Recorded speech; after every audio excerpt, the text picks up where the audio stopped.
Buenos días, espero que estén muy bien y listos para comenzar nuestro tercer día del octavo Congreso Virtual de Ciencias Veterinarias. Hoy tenemos una invitada muy especial. Nos va a hacer favor de darnos la charla del día de hoy, la maestra en ciencias, Sara Patricia Chaboya Morales. Voy a leerles un poquito de su historial. Ella cursó la licenciatura en Medicina Veterinaria y Zootecnia en la Universidad Michoacana de San Nicolás de Hidalgo, del 2005 al 2010, y una maestría en Ciencias Biológicas, también en la Universidad de San Nicolás de Hidalgo, junto con el INIFAP, de 2012 a 2014. Actualmente es capacitadora y conferencista a nivel nacional e internacional en temas relacionados con la veterinaria forense. Brinda asesorías técnicas en regulación y formulación de leyes relacionadas con el bienestar y la protección animal. Brinda asesorías técnicas en delitos donde se encuentren inmiscuidos animales no humanos. Realiza funciones como perita veterinaria particular, exploración física de animales, actuaciones en casos de ataques por animales, necropsias en animales, opiniones técnicas, informes en bases a datos de prueba, mecánica de lesiones, identificación de animales, avalúo de animales, entre otros. Y nos va a hacer favor de brindarnos la charla, bienestar y protección de los animales en la actualidad. Doctora, el micrófono es suyo.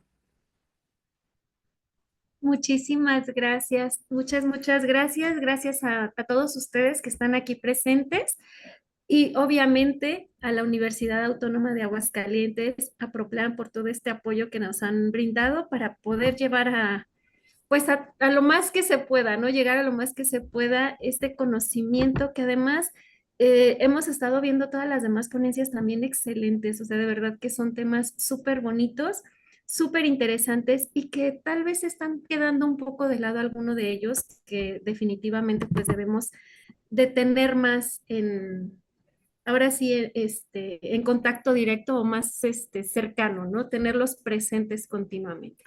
Y bueno, una vez agradeciendo la presentación, de verdad que muchas gracias, me honra estar aquí con ustedes. Pues vamos a hablar de esta parte del bienestar y la protección a los animales en la actualidad. Es un tema bastante complejo y completo, porque bueno, estamos hablando de dos temas que se suelen confundir, tanto bienestar como protección a los animales. Y el día de hoy creo y espero que quede un poco más como clara esta parte de la separación que se hace o de la separación que debemos tener en cuanto a lo que es el bienestar animal. ¿Y a qué se refiere la protección a los animales? Que estaríamos hablando pues de los derechos de los animales, ¿no?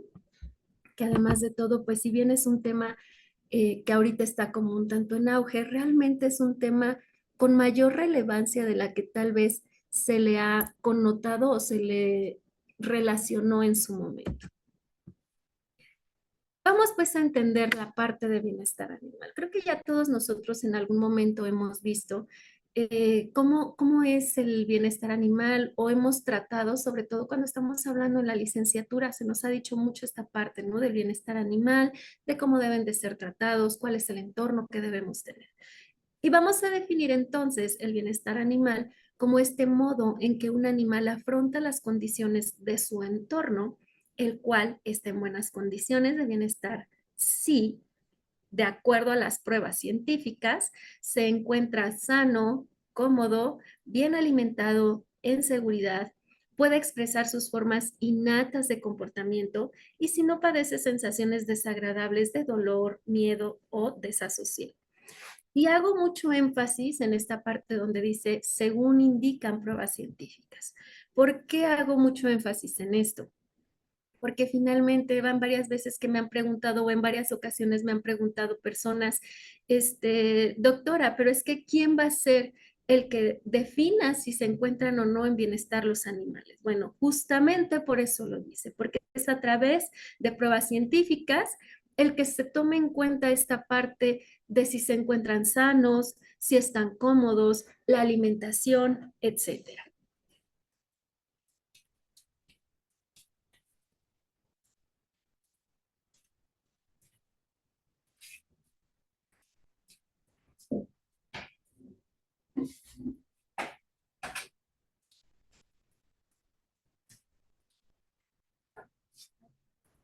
Ok. Esta parte del bienestar animal lo vamos a considerar a través de las necesidades que van a estar en función del tipo de animal y de las características que presenta. Entonces, para tomar en consideración cuál es el entorno que requiere, pues voy a primero pensar de qué especie es de la que estoy hablando, cuáles son las características que presenta e incluso nosotros sabemos que vamos a considerar también la parte zootécnica. ¿Cuál es el fin zootécnico de estos animales, de esta especie o de este animal en particular? Y bueno, estas características se van a dividir en dos grandes grupos. Estas necesidades, de acuerdo al animal y las características, las vamos a dividir en dos grandes grupos, que es necesidades ambientales y necesidades fisiológicas y comportamentales. Ya sabemos estas necesidades ambientales, insisto, ¿de qué especie estoy hablando? Nunca va a ser igual si estoy hablando de una especie de vida silvestre, si estoy hablando a lo mejor de un animal, sí, de vida silvestre, pero que se vuelva un animal de compañía no convencional, o si estoy hablando de un animal de granja, si estoy hablando de algún tipo de ave, ¿qué ave es de la que estoy hablando? Las necesidades ambientales van a ir acordes a esto. Me ha tocado en muchas ocasiones encontrarme que tenemos, no sé, por ejemplo, periquitos australianos, que es como de lo más común, y que se suelen reproducir muy fácilmente. Sin embargo, el ambiente en que los tienen o estas jaulas en que las tienen o los tienen se vuelven un problema para ellos porque siguen reproduciéndose, pero están en hacinamiento. Entonces, esta parte, por supuesto que la vamos a tener que considerar. Ahora, ¿cuáles van a ser, hablando de este mismo ejemplo de los periquitos australianos, cuáles van a ser sus necesidades fisiológicas y comportamentales? Fisiológicamente, estos pequeños van a requerir poder revolotear, poder volar un poco, lo cual me va a afectar además, si no les estoy dando este ambiente adecuado, me va a repercutir también comportamentalmente. ¿Cómo lo voy a notar? Por ejemplo, con la vocalización. Fisiológicamente, ¿cómo lo voy a notar? Por ejemplo, con el plumaje opaco, es un ejemplo de tantos, ¿no? Entonces, siempre voy a tomar en consideración estas necesidades, estos dos grandes grupos, de acuerdo a la especie y al animal en particular del que esté hablando. ¿Por qué el animal de particular del que esté hablando? Puede ser que tenga un perro y este perro es de raza chihuahua y estoy yo en un departamento pues pequeño. El chihuahua, lógicamente nosotros sabemos que corre muchísimo, pero finalmente tiene el espacio suficiente acorde al tamaño de este pequeño. Ahora, si yo estoy eh, en este mismo departamento, pero tengo un antiguo pastor inglés, pues por supuesto que nos vamos a volver changos ambos, tanto el perro como yo. ¿Por qué? Porque no le estoy dando estas necesidades que realmente él requiere, acorde a al perro en particular, a esta raza en particular. Y venimos a esta parte tan importante e interesante que les decía yo, que muchas veces solemos confundir.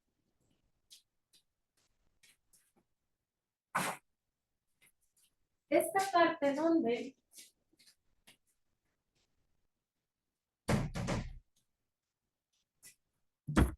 ustedes disculparán, tengo un conejito y se me acaba de poner todo loco. Esta parte donde vamos a diferenciar lo que es el bienestar animal y los derechos de los animales.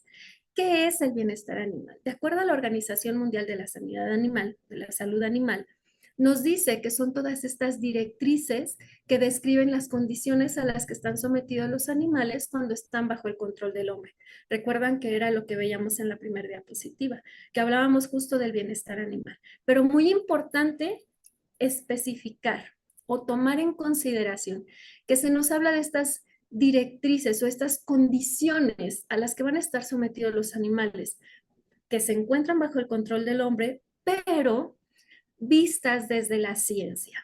Es decir, para todas estas directrices que nos propone la Organización Mundial de la Salud Animal, tenemos detrás de esto un trabajo bastante arduo entre diferentes ciencias, como es, por ejemplo, la veterinaria, la biología, la ecología, incluso vamos a tener también este, la política, vamos a tener otras ciencias detrás, pero todo, insisto, todo esto va a ser a partir de ciencia.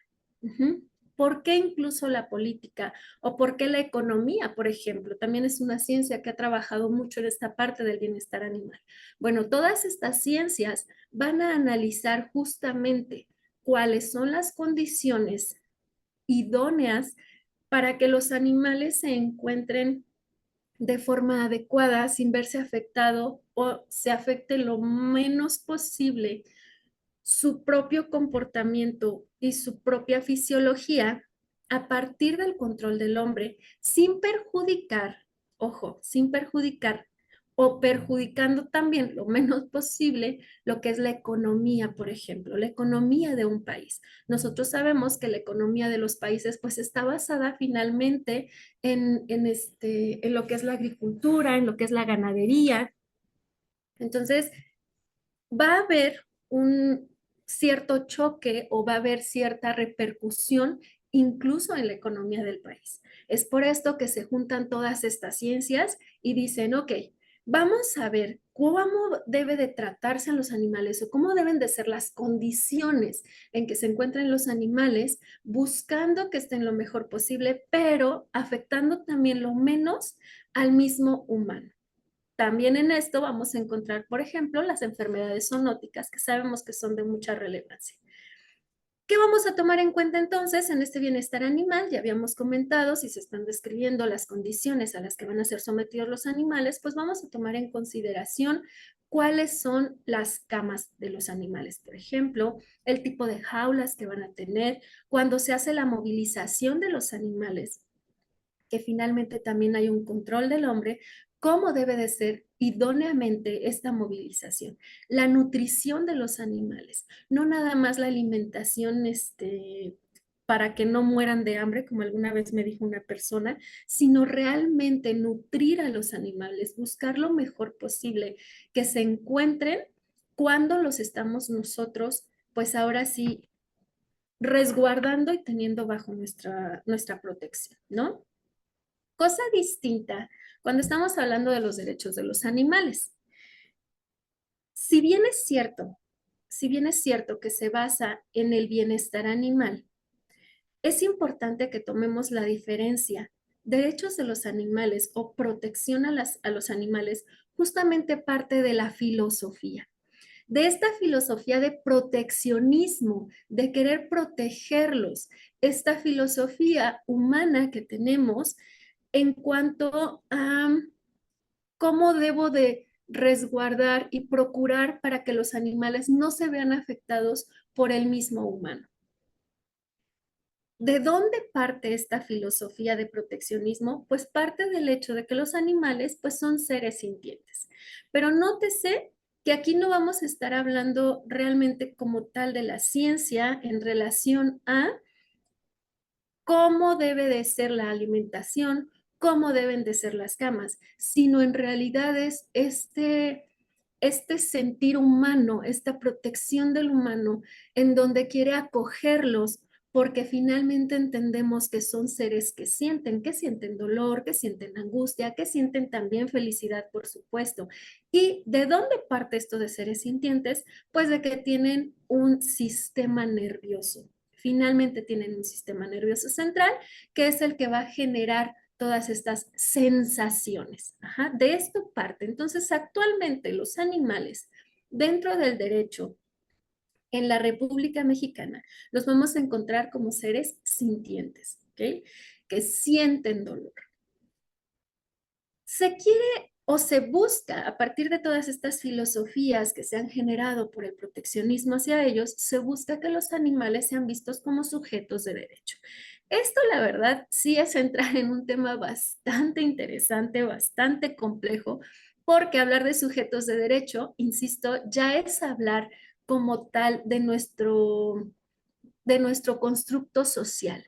Meter a los animales, y finalmente lo vamos a ver más adelante, meter a los animales o toda esta parte de los derechos de los animales, es integrarlos a este constructo social que nosotros tenemos.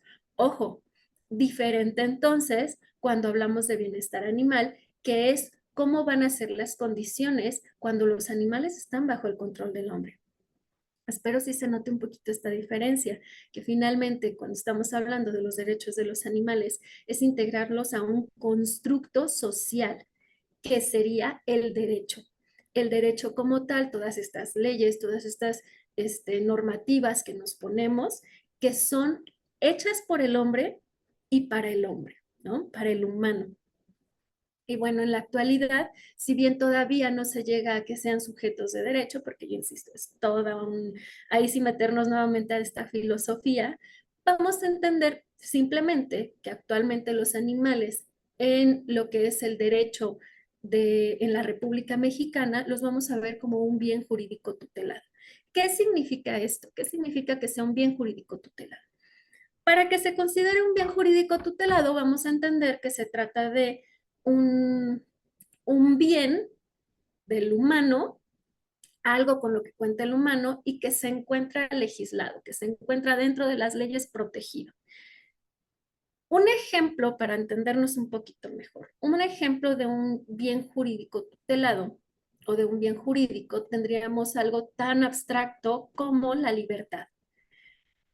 Todos nosotros sabemos de esta parte del secuestro, ¿no? De este delito del secuestro. Entonces, el secuestro sería ir en contra del bien jurídico de nuestra libertad. Y la libertad es finalmente, insisto, un concepto abstracto, pero también tenemos un ejemplo bastante tangible. Un bien jurídico tutelado que tenemos nosotros sería, por ejemplo, nuestras casas o nuestros carros, nuestros vehículos. Si los roban, están yendo en contra de un bien jurídico tutelado, de nuestra propiedad. Ajá. Eso sería un ejemplo de bien jurídico tutelado. Finalmente, ¿qué es lo que implica? Que los animales van a estar protegidos dentro del derecho, ya se encuentran en los diferentes códigos penales y entonces es por esto que ya los vamos a ver de esta manera y afortunadamente todo inicia con un reconocerles como seres sintientes. Cuando hablamos de toda esta parte de la protección a los animales, cuando hablamos del bienestar animal, insisto, sí hay puntos en donde nos vamos a juntar muchísimo. Finalmente, lo que es la protección a los animales, lo que es esta búsqueda de derechos de los animales dentro de nuestras leyes, pues se basa en el bienestar animal. Y vamos a tener que definir algunas situaciones, tenemos aquí algunos conceptos que son muy importantes entendamos nosotros, sobre todo para quienes somos médicos veterinarios. Es indispensable que entendamos esta parte, porque además en muchas ocasiones nos vamos a encontrar inmiscuidos dentro de estos tipos de delitos, de los delitos de maltrato y crueldad animal. Ojo, ahorita nada más vamos a definir como tal cada uno de estos conceptos. Sin embargo, es importante recordar y entender que como tal el delito no está tipificado como lo ven ahorita ustedes en la pantalla. Vamos a ver más adelante que los delitos están tipificados de diferente manera en cada uno de los estados. Pero necesitamos entender los conceptos para nosotros saber cuándo estamos llegando a provocar algún malestar en los animales. Tenemos pues que crueldad animal es este comportamiento repetitivo y proactivo, es decir, un patrón de comportamiento destinado a causar daño a criaturas sensibles, infligiendo dolor, sufrimiento, angustia o incluso la muerte. Otra forma de entenderlo es todos aquellos comportamientos del humano hacia los animales en los que se causa un dolor innecesario, con los cuales vamos a generar un distrés incluso a los animales y el cual nos puede llevar hasta la muerte. Por otra parte, tenemos lo que es el maltrato animal, que van a ser todos estos comportamientos humanos, ojo nuevamente, muy importante, comportamientos humanos que generan una afectación física o psíquica a un animal, incluyendo conductas negligentes y omisiones. Por último, y no menos importante, me gusta que entendamos esta parte de sufrimiento. ¿Por qué? Porque en muchos momentos y en algunos códigos penales vamos a encontrar que está tipificado el delito de maltrato, crueldad animal, haciendo alusión al sufrimiento. Y además, en muchos momentos vamos a encontrar que se hacen, pues sí, se hace alusión cuando se habla de maltrato, crueldad animal, relacionando con el sufrimiento. Y la verdad es que es bien complicada esta parte del sufrimiento porque si vemos la definición, dice, se produce cuando los sentimientos desagradables subjetivos se presentan de una forma aguda o se mantienen durante mucho tiempo y el animal no puede desarrollar las acciones adecuadas para minimizar los riesgos para la vida y la reproducción en esas circunstancias concretas. Si ustedes observan, a diferencia de lo que es tal cual la descripción de crueldad y maltrato, en sufrimiento vamos a tener sentimientos subjetivos. O sea, son desagradables, pero son subjetivos. ¿Qué significa esto? Que no los vamos a poder cuantificar. Y esto es importante tomarlo en consideración cuando estamos hablando de la protección a los animales dentro del derecho, porque en nuestro sistema de justicia penal que tenemos en la República Mexicana, se nos exige o se solicita o se requiere para poder hacer una penalización, se requiere por fuerza tener la parte científica. Y entonces se llega a un punto bien difícil porque, insisto, en algunos códigos se habla del sufrimiento dentro de la clasificación de lo que es crueldad y maltrato animal. Pero hay algo bien bonito que nosotros conocemos como etología, que es el estudio del comportamiento de los animales. Entonces, esta parte de la etología es la que nos va a ayudar a entender mucho mejor lo que son estos sentimientos subjetivos en apariencia, pero que finalmente, si nos vamos a la última parte de esta definición, nos dice que se van a ver afectada la vida como tal y la reproducción cuando se mantiene en estas circunstancias concretas, ¿no? Para entender un poco mejor esta parte de sufrimiento, y yo sé por ahí algunos me van a decir, ese antropomorfismo. Señores, no podemos quitar el antropomorfismo, no podemos quitarlo porque pues somos humanos, el humano es humano y va a pensar como humano.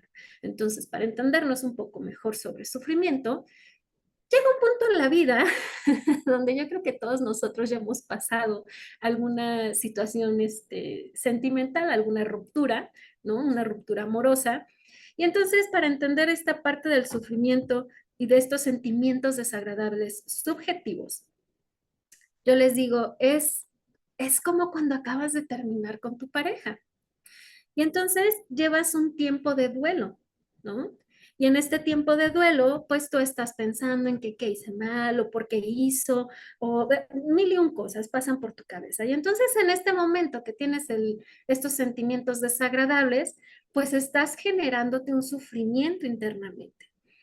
Cuando se pasa el duelo de forma adecuada, pues finalmente se va a dejar de lado y vas a continuar con tu vida. Pero si somos de los que seguimos diciéndonos y repitiéndonos y no olvidando y que empiezas como a querer olvidar, pero otra vez te regresas porque quieres acordarte de la persona, pues entonces te vas a mantener en este sufrimiento. Dicen, perdón, dicen por ahí, el dolor es algo que nos va a pasar, pero sufrir ya es algo que tú puedes, o que tú vas a ir manteniendo, ¿no? Que ya depende de ti totalmente. Bueno, hay momentos o hay situaciones en las que no depende de uno. Por ejemplo, hablando en este caso de los animales, si se mantienen continuamente bajo cierta actuación sobre ellos, por supuesto que va a terminar habiendo un sufrimiento. Si el maltrato continúa o se mantiene, vaya así, durante un largo tiempo, si estas acciones que generan un malestar sobre el animal se mantienen por un largo tiempo, vamos a generar este sufrimiento. Espero haberme dado a entender en esta parte. Acuérdense que pueden dejar todas las dudas, por favor, para que más adelante las respondamos, ¿eh? Así para no sentir que estoy yo solita. Y bueno, todo esto nos lleva a, ya vimos lo que es el bienestar animal, ya sabemos que están las directrices de bienestar animal que son ya súper conocidísimas, ¿no? Tenemos también, digo, estas directrices que nos maneja la Organización Mundial de la Salud Animal. Tenemos también, ya vimos lo que es el maltrato, la crueldad animal, lo que es el sufrimiento, lo que es ahora sí, la protección hacia los animales a través del derecho. Pero entonces se vio un problema. Y se vio un problema porque si nos fuéramos estrictamente a lo que nos dicen las directrices de bienestar animal, escuchen bien, todos, absolutamente todos, estaríamos cometiendo maltrato animal. ¿Por qué? Simplemente la última de las directrices nos dice o nos habla que los animales tengan la libertad de expresar un comportamiento propio de su especie. Desde el momento en que nosotros llevamos a un confinamiento a los animales, por supuesto que los animales no van a poder llevar un comportamiento propio de su especie. Desde el momento en que nos dicen la primer libertad que nos habla de que los animales deben de estar libres de hambre, sed y desnutrición, por supuesto que todos caeríamos en un maltrato. Es imposible, imposible que un animal no caiga en enfermedad, por ejemplo, como nos dice otra de las directrices. Libres de enfermedades, de dolor, lesiones, por supuesto que todos los seres vivos, absolutamente todos los seres vivos, van a pasar en algún punto de su vida por un dolor o por una enfermedad. Absolutamente todos. Entonces, si fuéramos estrictos con las 5 libertades que nos propone o que nos maneja la Organización Mundial de la Salud Animal, todos caeríamos en este maltrato. Por eso es que tenemos que separar lo que es bienestar animal de lo que es maltrato o crueldad animal. ¿Ok? Cuando estamos hablando de estos derechos de los animales, yo propongo esta parte. A mí me gustó mucho lo que presenta Webster en 2005. Él nos propone lo que son las 5 disposiciones de dominios y que de hecho en México, en la Ciudad de México, lo que es el Comité de Bienestar Animal también propone estas 5 disposiciones o dominios. ¿En qué consiste? Webster dice, para facilitar la interpretación de cada una de las 5 libertades propuestas por la Organización Mundial de la Salud Animal, basémonos sí en estas, pero a partir de las acciones de manejo. O sea, ¿cómo? Bueno, si la primera libertad nos dice que los animales deben de estar libres de hambre, de sed y desnutrición, nosotros debemos entender lo siguiente. ¿Qué es lo que tú requieres para tomar agua? Para que busques agua, primero debiste haber pasado por un estado de sed. Debiste haber tenido sed. Para que tú busques comida, dejando de lado, por favor, los momentos en que tenemos ansiedad, para que tú busques comida de forma natural, es porque tienes hambre. Ahora, la desnutrición se puede dar por diferentes causas y vamos a entender desnutrición que no implica nada más o que se va a dar, puede ser por enfermedades o puede ser una desnutrición porque aun cuando se esté alimentado, no es la alimentación adecuada. Es por esto que entonces nos dice Webster, ok, mejor analicemos cuáles son las acciones de manejo. ¿Qué estoy haciendo para que mis animales no tengan sed? ¿Qué tipo de agua o calidad de agua es la que estoy dando a los animales? ¿Cuál es la calidad del alimento? ¿Cuál es la disposición del alimento? Y en esta parte vamos a hablar de la desnutrición. ¿Qué estoy haciendo yo de acción para que mi animal no caiga en desnutrición? ¿Estoy dando la alimentación adecuada? Porque eso es súper importante para poder mantener a los animales en un buen estado físico, ¿no? Es primordial, es más, para evitar enfermedades requiere una buena alimentación. Y en ocasiones, incluso sabemos nosotros que dependiendo de las edades, dependiendo de si tienen algún tipo de enfermedad, es el tipo de alimento que yo voy a proporcionar. ¿Estoy dando el adecuado? Ahora, la libertad de incomodidad, malestar físico y exposición a inclemencias meteorológicas. Nosotros como médicos veterinarios debemos entender perfectamente de qué especie es de la que estoy hablando. Para esto voy a entender esta parte en todas. Recuerdan que ya lo habíamos visto en las primeras diapositivas. En las primeras dos diapositivas hablábamos que según la especie es lo que yo voy a proporcionarles para que no caigan en un malestar, ¿no? Entonces, bueno, para evitar la incomodidad, ¿qué tipo de camas estoy proporcionando? Para evitar el malestar físico, ¿cómo es que se encuentran? Aquí les pongo una imagen de unos gatos y desgraciadamente a mí me ha tocado varias ocasiones en que se tienen a los gatos encadenados o amarrados. O sea, si bien a ninguna especie se le debe de tener así, un gato cuanto menos, con su misma naturaleza, todo lo que se le está generando de ansiedad, de miedo, de distrés. Ahora, de acuerdo a la especie también, incluso si yo tengo bovinos y estos bovinos se encuentran en tipo extensivo, ¿en qué lugar voy a tener determinada raza? Si, por ejemplo, se trata de un lugar de tierra caliente, pues lo más seguro es que meta tipo cebú, ¿no? Para que aguanten perfectamente el calor.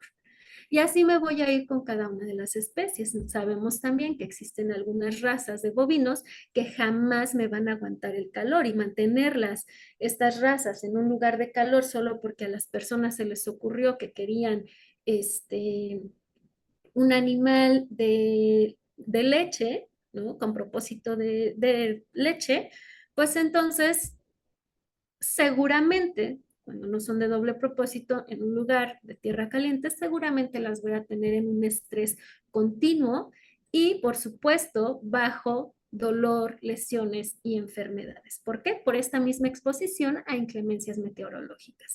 Ahora, si ustedes se fijan, si nos fijamos, pues todas van a ir conectadas realmente. Si yo tengo con buena nutrición a los animales, si yo los estoy alimentando adecuadamente, pues por supuesto que voy a evitar enfermedades, por supuesto que voy a evitar o les voy a permitir que presenten un mejor comportamiento. Si yo a los animales los tengo en un espacio donde no puedan moverse, pues por supuesto que ni siquiera se van a alimentar correctamente, van a presentar lesiones, en definitiva, se van a estar enfermando continuamente. ¿Por qué? Porque el distrés mismo nos va a llevar a que bajen sus defensas. Y por supuesto que no van a poder presentar o expresar un comportamiento normal. Ahora, muy importante, yo les decía, hablando de la libertad de dolor, lesiones y enfermedades, es lógico que todos los seres vivos, en algún momento vamos a presentar alguna de estas tres situaciones, ¿no? En algún momento. ¿Qué es lo importante aquí? Que cuando se presenten, acudamos de forma inmediata al médico veterinario o acudan las personas de forma inmediata al médico veterinario. Eso es una acción de manejo. El detalle no es que tenga una lesión, que presente dolor o que presente una enfermedad. El detalle, considerando maltrato animal, crueldad animal, es qué estoy haciendo para evitarle lesiones, qué estoy haciendo para curar estas lesiones o para evitar o curar alguna enfermedad o prevenir las enfermedades, ¿no? Que serían, por ejemplo, lo que son las vacunas, desparasitaciones, etcétera. Esas son las acciones de manejo y es lo que se propone con las 5 disposiciones o dominios presentadas por Webster. Tenemos diferentes tipos de maltrato.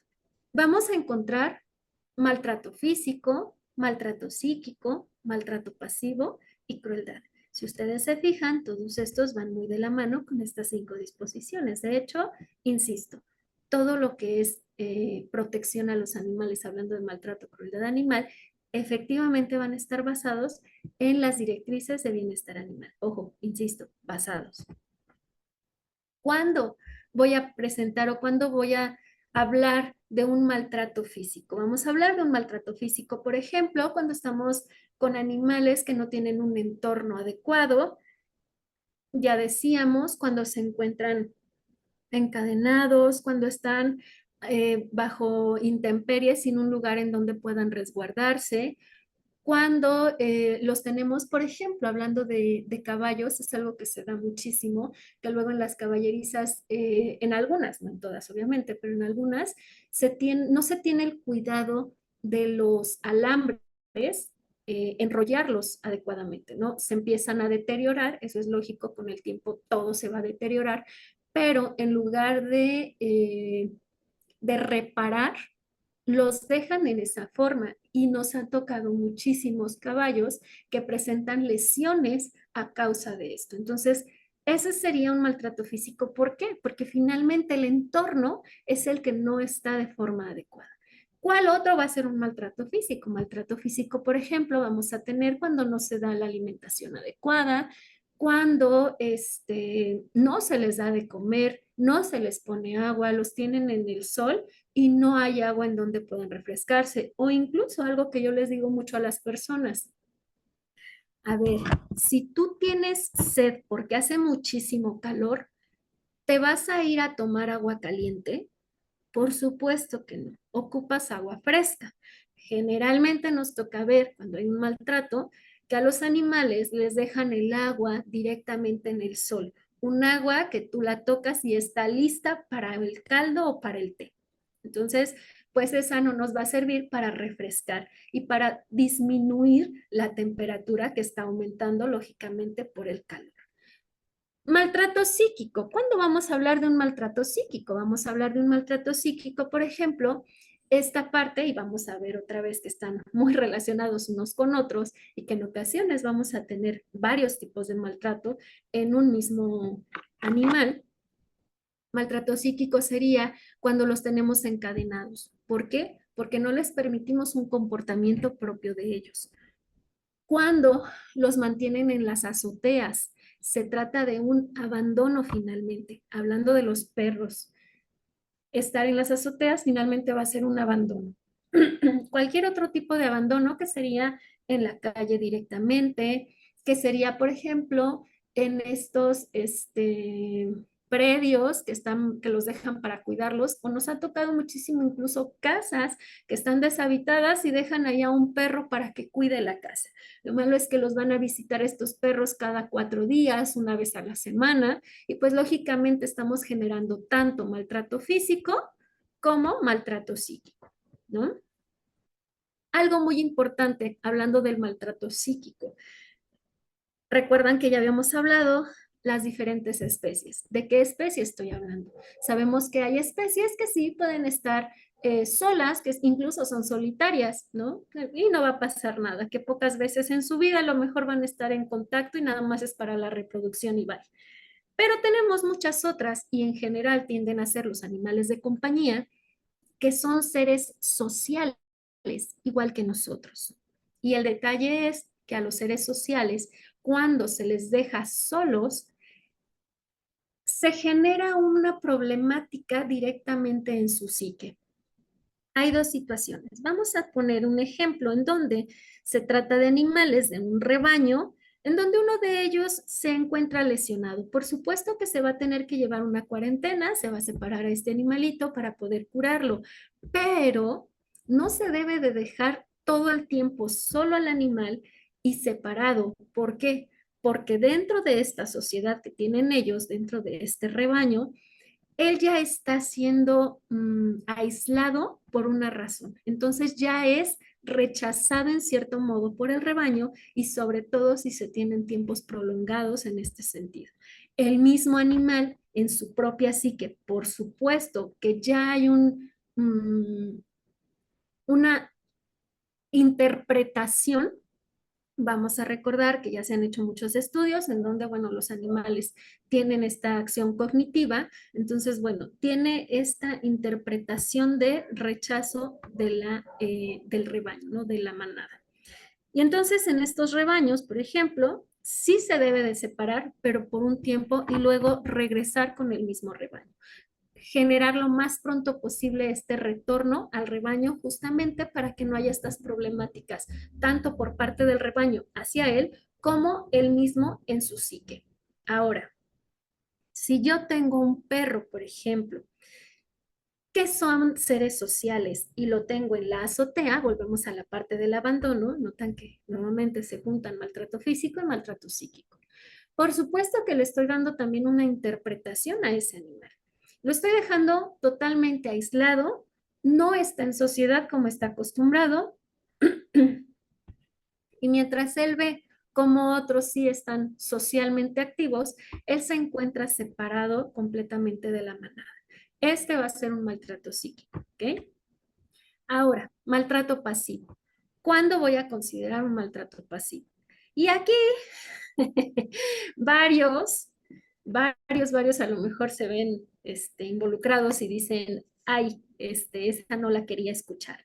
Bueno, maltrato pasivo van a ser diferentes formas, pero una de estas, y dentro de las más populares y que no se castigan penalmente, humanizar a los animales. El humanizar a los animales es un maltrato pasivo. ¿Qué otro punto va a ser un maltrato pasivo?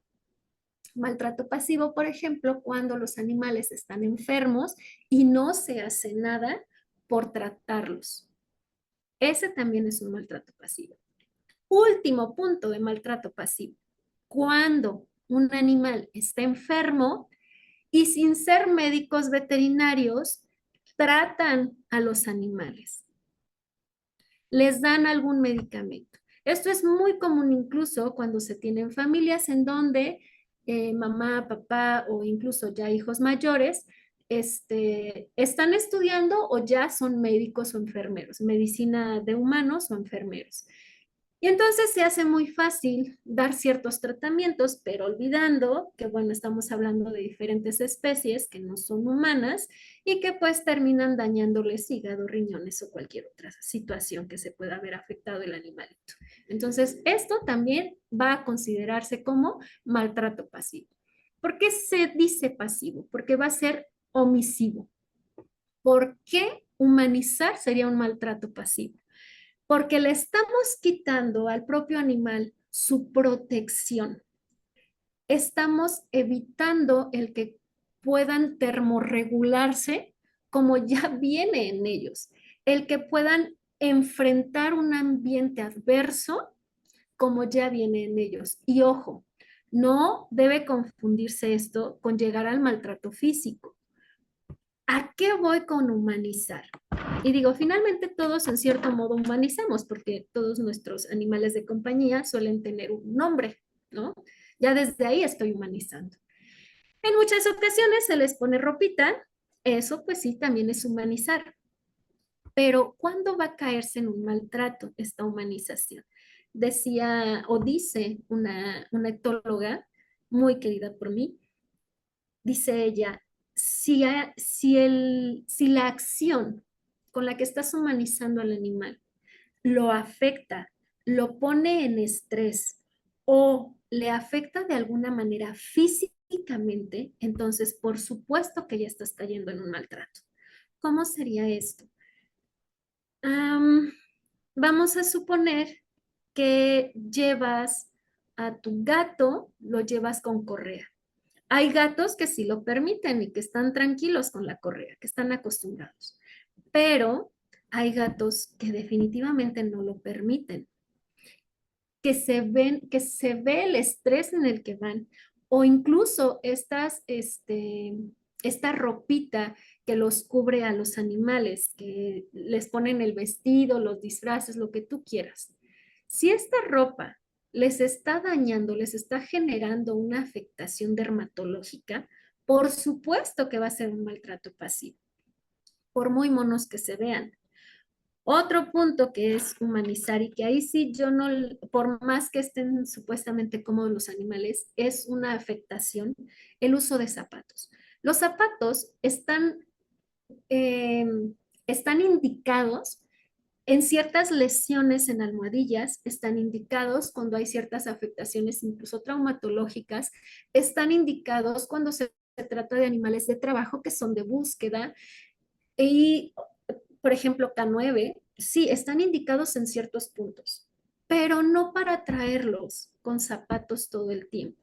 porque, insisto, les estás recortando su instinto y les estás afectando para el momento en que tú no estés. Si llega a suceder, ¿qué va a pasar con esos animales? Si por alguna causa tiene que enfrentarse realmente a lo que es la naturaleza, estamos afectando porque les estás coartando en esta autoprotección que tienen ellos.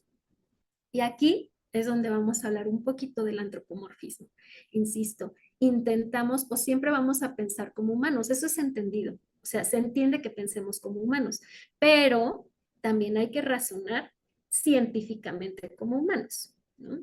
Y entonces ahí es donde entra la coherencia de nosotros y a partir de conciencia, de generar conciencia, vamos a definir cuándo puedo lesionar, cuándo puedo afectar y cuándo no pasa nada porque le ponga una ropa de vez en cuando. Ahora, crueldad. ¿Cuándo voy a hablar de crueldad? Recuerdan que cuando hablábamos de las definiciones decíamos que en la crueldad es algo intencionado. Se genera un dolor de forma intencionada e incluso muchos criminólogos nos dicen que hay una satisfacción al momento de generar este dolor. ¿Qué sería crueldad? Por ejemplo, vamos a tener en crueldad envenenamientos, golpes directos, mmm, estas experimentaciones, pero con un fin de satisfacción propia. Todo esto lo vamos a entender como crueldad. ¿Y por qué se configura lo que es maltrato y crueldad animal como un comportamiento criminal? A mí me gusta mucho cómo lo describe Green en 2002. Nos da una definición creo muy corta y creo que se entiende a la perfección. Él dice, el abuso animal y el crimen son igualmente explotadores de sus víctimas. Por tanto, personas que incurren en uno serán más proclives a incurrir en el otro. Es decir, quien abusa de un animal, llámese de la forma que sea, maltrato o crueldad, es más fácil que posteriormente abuse de una persona, porque finalmente hay un poder o una connotación de poder sobre la víctima que está ejerciendo esta acción. Y entonces, esto nos trae a que finalmente este comportamiento, como ya vimos, que se configura como un comportamiento criminal, por fin es llevado a partir de este proteccionismo, recuerdan, ya ahora sí entramos a los derechos de los animales, a esta protección a los animales. Por fin se consigue que se vuelva o se considere un delito. No nada más que sea señalado. Si lo pensamos anteriormente, era como cuando una persona adulta incluso le grita a sus papás, ¿no? Es mal visto socialmente y señalado, por supuesto que va a ser señalado en general y va a ser reprochado, pero hasta ahí queda, no es un delito como tal. Sin embargo, el golpear, por ejemplo, a los papás, pues sí es un delito. ¿Por qué es un delito? En otras palabras, y para más rápido, va a ser delito desde el momento en que se encuentra configurado dentro de una ley o un código. Desde ese momento ya va a ser delito. Y vamos a ver que toda esta parte de los derechos de los animales, de la protección hacia los animales, pues cuenta con un marco legal bastante amplio. Desde índole internacional, hablando de los tratados internacionales, ojo, perdón, ojo, la Declaración Universal de los Derechos de los Animales es una declaración, por eso la pongo aparte, no es un tratado internacional. Los tratados internacionales vamos a tener muchísimos y en general tienden a proteger ciertas zonas, ciertos ecosistemas, ciertas especies silvestres. En general, los tratados internacionales que tenemos pues son para especies silvestres y ecosistema. ¿Y por qué la declaración no es un tratado? Vamos a definir primero la diferencia entre tratado y declaración. Y la principal diferencia es que en un tratado se van a generar obligaciones por los estados que están formando parte de este. Es decir, una vez que está firmado un tratado, los estados que hayan firmado están obligados haciendo lo que tengan que hacer dentro de sus leyes, dentro de sus normativas, dentro de su país, tienen que mover todo lo necesario para que sí o sí se cumpla lo que se está estableciendo en ese escrito. Eso es un tratado. Estoy obligado actualmente a que se lleve a cabo lo que está firmado en este escrito. Mientras que una declaración es únicamente, no se hacen obligaciones, sino simplemente son aspiraciones. En otras palabras, la Declaración Universal de los Derechos de los Animales dice México, sí, estoy de acuerdo en que se debe de tener protección hacia los animales. Estoy totalmente de acuerdo en que en un futuro debemos conseguir que los animales sean vistos de esta manera. Únicamente, sí, estoy de acuerdo, ¿no? Es una aspiración. Y tenemos desde 1977 esta aspiración, esta Declaración Universal de los Derechos de los Animales. Y estos es en general los 14 puntos que se ven. Hay o hubo dos declaraciones, en una es de 10, si no mal recuerdo, es de 10 artículos, la otra es de 14, pero finalmente, ¿cuál es la importancia o relevancia? ¿Recuerdan cuál era la diferencia con declaración? Que era sí, es una aspiración, sí es algo que se necesita hacer. Entonces, es el parteaguas. Desde 1977, es el parteaguas para que pudieran llevarse a cabo todo lo que son las leyes de protección a los animales dentro de los diferentes estados. Y no solo eso, sino a nivel mundial. Actualmente se está haciendo o está en promoción esta propuesta normativa de carácter internacional que se llama Declaración Universal sobre Bienestar Animal. Y en esta, pues, se busca orientar la acción de los gobiernos para ampliar el conjunto, normativo de derechos para la protección de los animales. ¿Por qué sale esta Declaración Universal sobre el Bienestar Animal si ya tenemos la Declaración de los Derechos de los Animales? Bueno, esta declaración que están viendo ahorita en pantalla, que es la de los derechos de los animales, finalmente está hecha con mucho ímpetu, mucho amor, mucho sentimiento, pero le falta ciencia. Esta, por otro lado, si ustedes se fijan, ahora no es derechos de los animales, sino de bienestar animal. Está hecha con mayor ciencia y recuerdan ustedes que ciencias les había dicho que participan cuando hablamos de bienestar animal.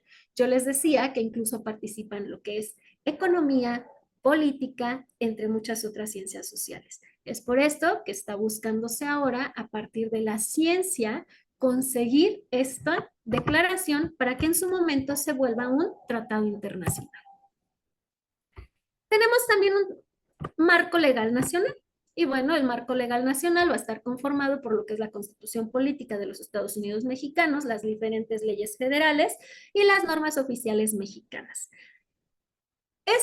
Aquí también me faltan los códigos penales, el código penal, perdón, el código penal federal. Aquí también sería en el marco legal nacional. ¿Qué nos dice la Constitución? Ustedes, no sé si vieron ahora que además se hicieron ciertas modificaciones que, bueno, realmente están todavía en aprobación, que son del artículo 3º, 4º y 73.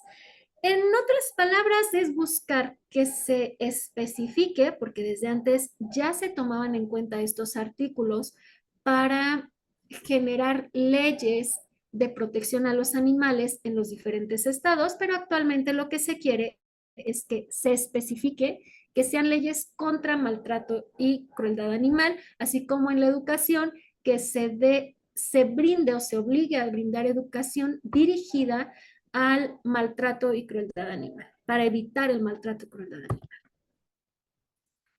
Luego tenemos el marco legal estatal.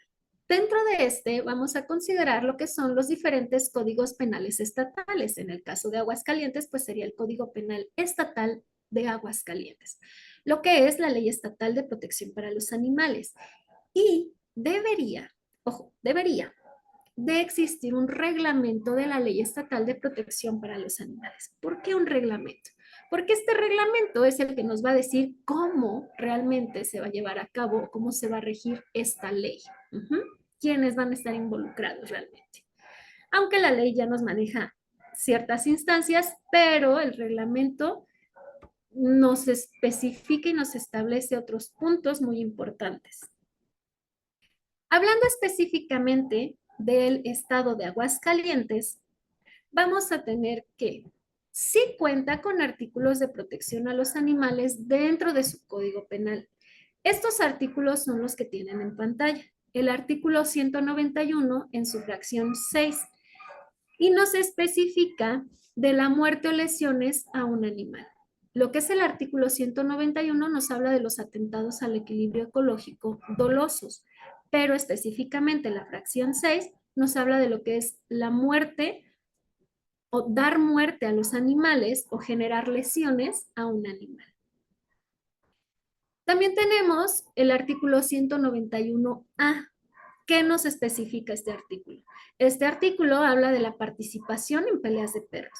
Nos dice que se encuentran o serán considerados que están violentando este artículo quienes organicen, realicen o participen en peleas de perros. Estos son los dos artículos con los que cuentan en el Código Penal Estatal de Aguascalientes.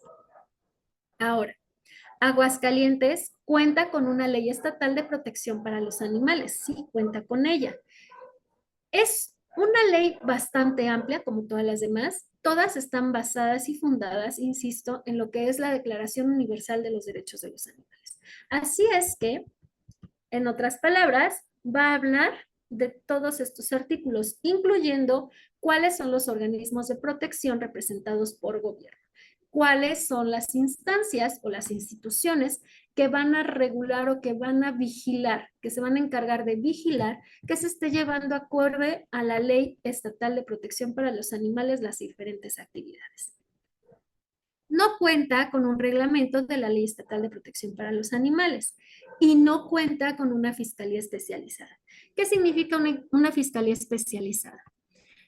Resulta que todas las fiscalías estatales en la República Mexicana, los diferentes estados, cada uno de estos tiene pues una fiscalía. Esta fiscalía es la que busca la procuración de justicia. ¿Cómo se busca la procuración de justicia? Bueno, a través de una denuncia, de una querella, se va a hacer la búsqueda o la investigación de algún presunto hecho delictuoso. En este caso sería de estos artículos que tenemos aquí.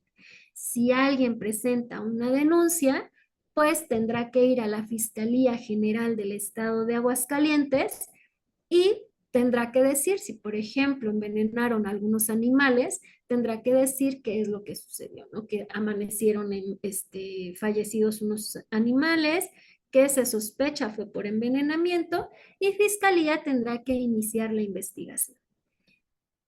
¿Cuál es la importancia entonces de especializada? Si cualquier fiscalía estatal puede llevar a cabo, bueno, porque especializada, como su nombre lo dice, es porque todo el personal que se encuentre dentro de esta fiscalía va a estar capacitado específicamente en los delitos de maltrato y crueldad animal.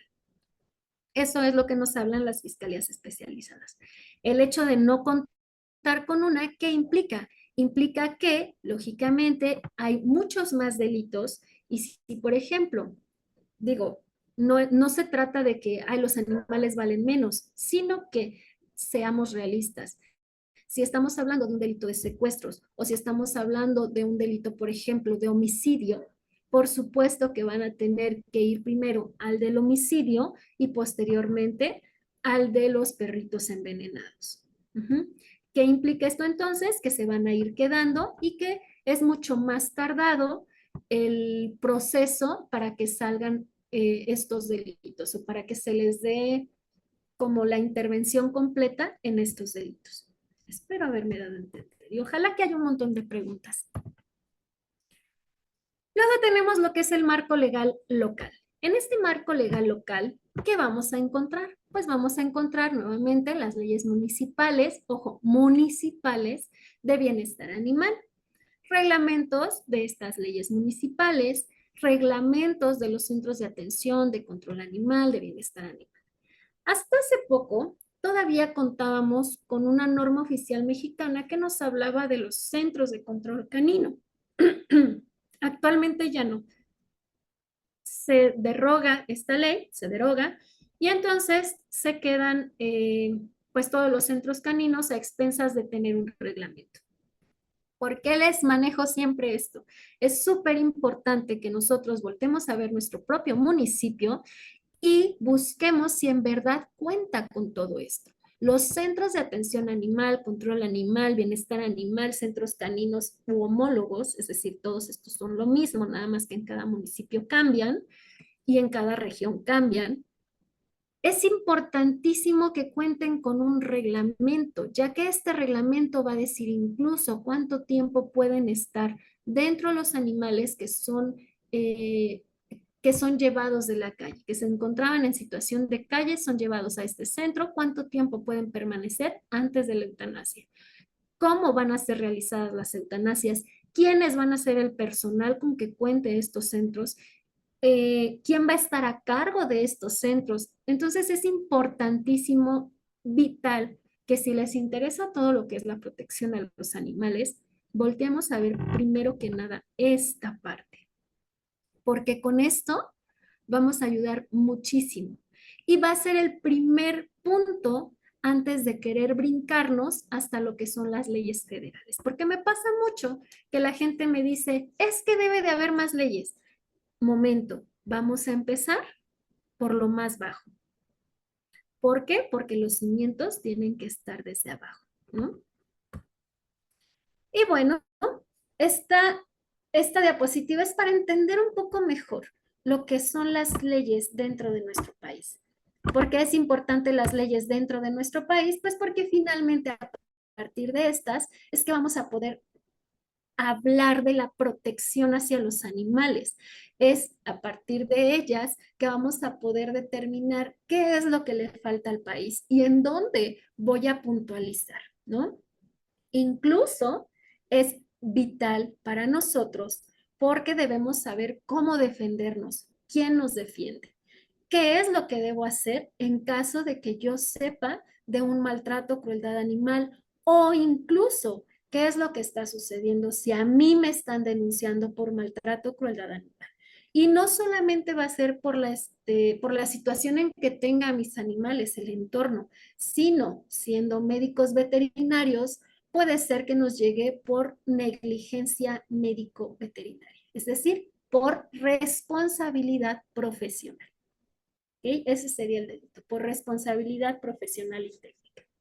Entonces, vamos a entender primero, nada puede estar por encima de nuestra constitución política de los Estados Unidos mexicanos, ni siquiera los tratados internacionales. Para poder firmar tratados internacionales necesitaríamos en su momento que no saltaran a la constitución o si la saltan, que se vea modificada la Constitución para posteriormente poder firmar el tratado internacional. Recuerdan que quedamos, tratados internacionales son obligatorios, obligadamente se tiene que llevar a cabo lo que en ellos dice.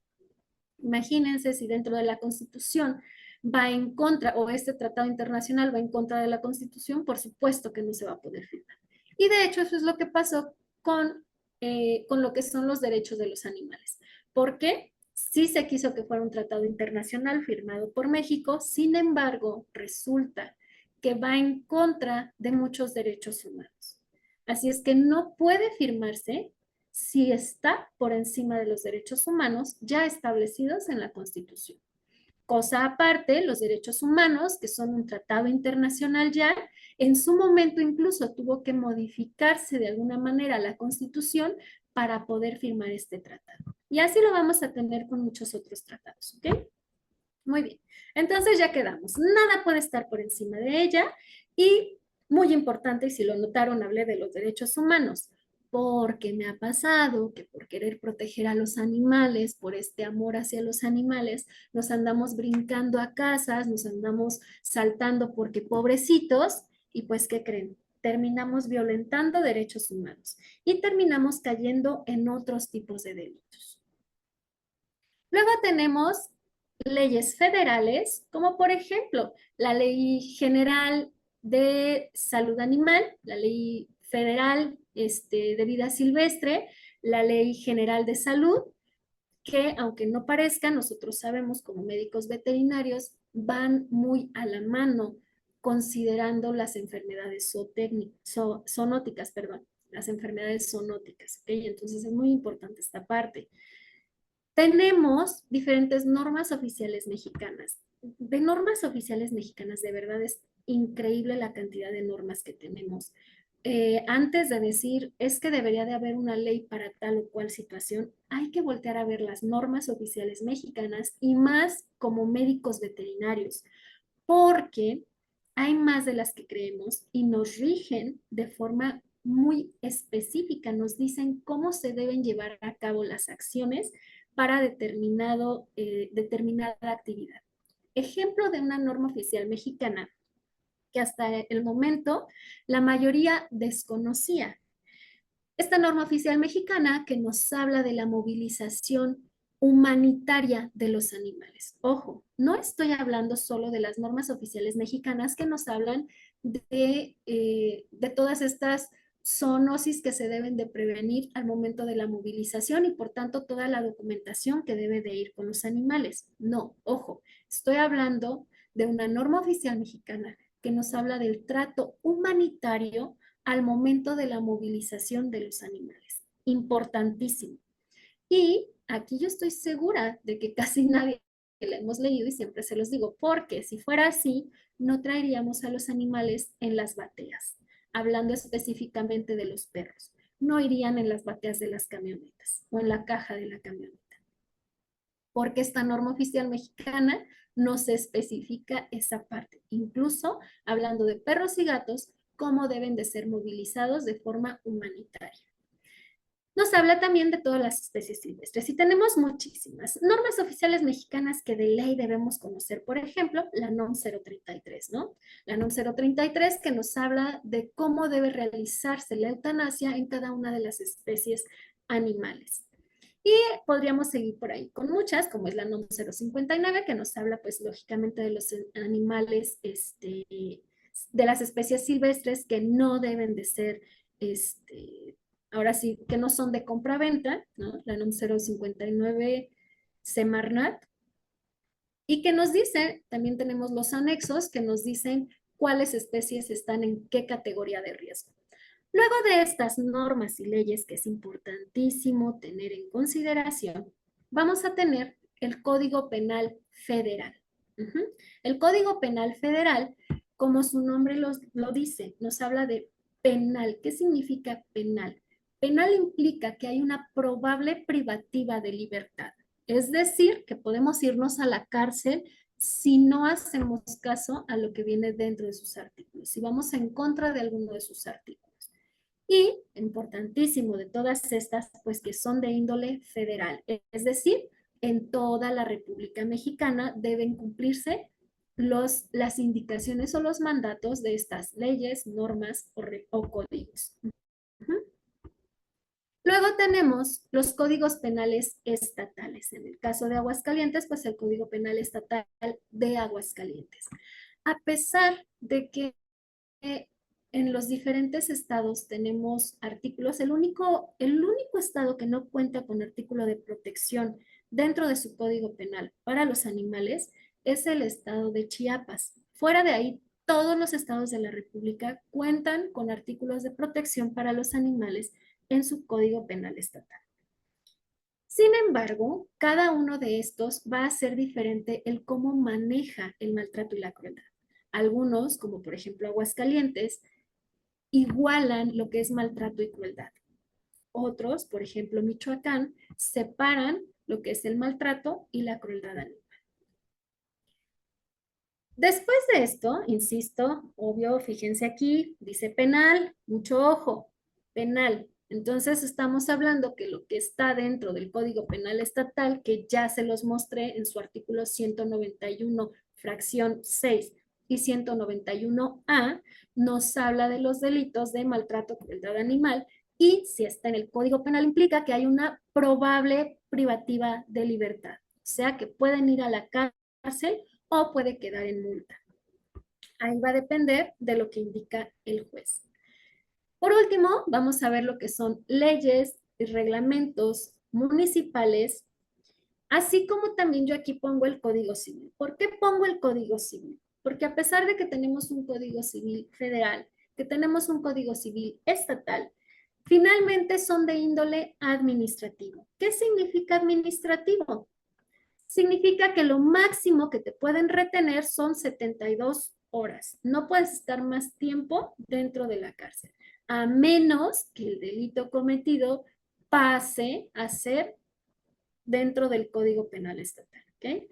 Pero si no, pues va a ser de índole administrativo, es decir, únicamente van a ser multas. E insisto, lo máximo que puedes estar dentro de cárcel, pues será 72 horas. Una vez que vimos esto, vamos a darnos cuenta que podemos presentar denuncias, querellas o quejas. ¿Cuándo van a ser quejas? Van a ser quejas cuando estemos hablando de que se violentan las leyes de protección animal, cuando se violentan los reglamentos municipales o las leyes municipales. Ahí van a ser quejas. Quejas ante ayuntamiento.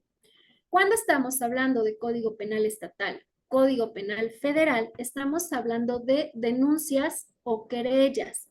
¿Cuándo va a ser denuncia? Denuncia es cuando se persigue o se inicia la investigación del posible delito desde que se tiene conocimiento de esto. ¿Cuándo va a ser querella? Únicamente la persona afectada puede o únicamente cuando la persona afectada se presenta ante el Ministerio Público y entonces es que se inicia la investigación. Les voy a poner dos ejemplos de esto. De denuncia. ¿Cuándo va a ser denuncia? Denuncia, por ejemplo, si estamos hablando de abusos infantiles, entonces es denuncia, se persigue de oficio. Desde el momento en que la autoridad tiene conocimiento de esto, se inician las investigaciones. ¿Cuándo va a ser querella, por ejemplo? Tendría que ser querella cuando se trata del robo de un auto. Únicamente el dueño del auto podrá ser quien presente o se presente ante el Ministerio Público comprobando que es el propietario y así va a iniciarse la investigación. Pero aquí van a encontrar otra palabra, que es noticia criminal. Y dice, ¿denuncia o noticia criminal? Hay que tener mucho cuidado. Yo les dije, la denuncia implica que se persigue de oficio ese delito. Desde el momento en que el Ministerio Público tiene conocimiento del hecho o del supuesto hecho. A esto se le va a llamar noticia criminal. Cuando se hace del conocimiento un presunto hecho delictuoso, pero se tiene que investigar si efectivamente existe o no este delito. ¿Cuándo va a ser denuncia? Como tal, denuncia se va a considerar cuando se llega directamente ante Ministerio Público para que se hagan todas las investigaciones. Una noticia criminal, por supuesto, te puede llevar a una denuncia. Existen actualmente también en Aguascalientes lo que es la denuncia en línea. Y esta denuncia en línea no implica que de inmediato se hacen las investigaciones y ya está todo formalizado. Sí se inician las investigaciones, pero no está todo formalizado. Para que formalice, tiene que ir directamente ante Ministerio Público. Una llamada telefónica, la llamada 911, van a ser noticias criminales. La denuncia anónima es una noticia criminal, no una denuncia como tal. Aun cuando aquí diga denuncia anónima, no es una denuncia como tal, formal, como en este caso, sino una noticia criminal que se va a investigar. ¿Cuál es la diferencia? Me dirán. Bueno, en una denuncia formal te van a dar un folio, un número de carpeta, y ese número de carpeta te permite que tú vayas como a la par viendo en qué va ese caso, en qué va el caso que tú denunciaste. Una noticia criminal no te va a generar un número de carpeta, no va a darte o no va a permitir que tú sigas investigando o buscando cómo va ese caso. En la noticia criminal, tú no vas a participar realmente dentro del proceso. No vas a poder saber en qué va el proceso y el detalle es que en muchas ocasiones y desgraciadamente no se sigue la investigación y pues únicamente se queda en esta noticia a la cual la mandan en carpeta o archivo, pues, más bien. O mejor denunciar a través de redes sociales. Redes sociales no son denuncia, ¿ok? Redes sociales, volvemos a esta parte de que es una noticia criminal. Y, mucho ojo, ¿cuántas redes sociales existen? ¿Qué tanto personal realmente hay en las diferentes fiscalías o incluso en los centros de atención animal, centros de bienestar animal, etcétera? En estas procuradurías de bienestar animal.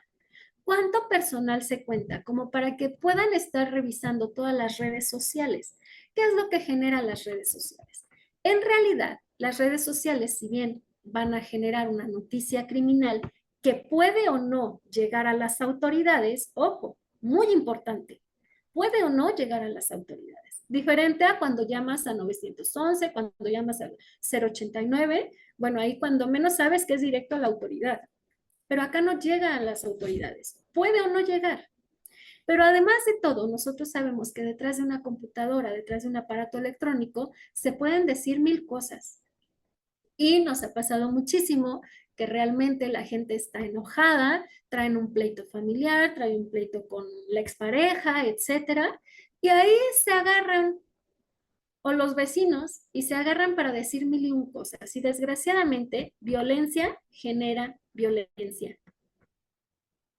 Esto es bien importante. Violencia genera violencia. Una noticia criminal a través de redes sociales es súper común que termine en violencia. Y no solamente violencia emocional, psíquica, que además ha llevado sí a suicidios, sino linchamientos directos, físicos. Me ha tocado cómo se ponen de acuerdo para ir a linchar a tal o cual persona a través de todo lo que se dice en estas redes sociales. Y nosotros, como médicos veterinarios, con mayor razón debemos tener esto en cuenta, porque creo que ya estamos bastante dolidos con pérdidas que hemos tenido de colegas por culpa de esto. Y es súper común que se suban estas situaciones a través de redes, sobre todo hablando de responsabilidades profesionales médico-veterinarias. Entonces, es importante recordar que redes sociales, si bien puede ser una noticia criminal, puede que nunca llegue a las autoridades hasta que ya sea demasiado tarde. ¿Cómo es el curso de mi denuncia? Bueno, ya quedamos que en Aguascalientes no va a haber una especializada, es directamente con la Fiscalía General de Aguascalientes, se llega al Ministerio Público, se presenta qué es lo que está sucediendo, se narra, se hace la narrativa completa de lo que sucedió, de lo que estoy, pues ahora sí, denunciando como tal, y Ministerio Público a su vez va a solicitar a su personal que haga lo conducente para la investigación, para armar esta carpeta de investigación, la cual en su momento pasará ya sea a una conciliación o hasta el juicio oral. ¿Cuándo se va a quedar en una mediación o conciliación?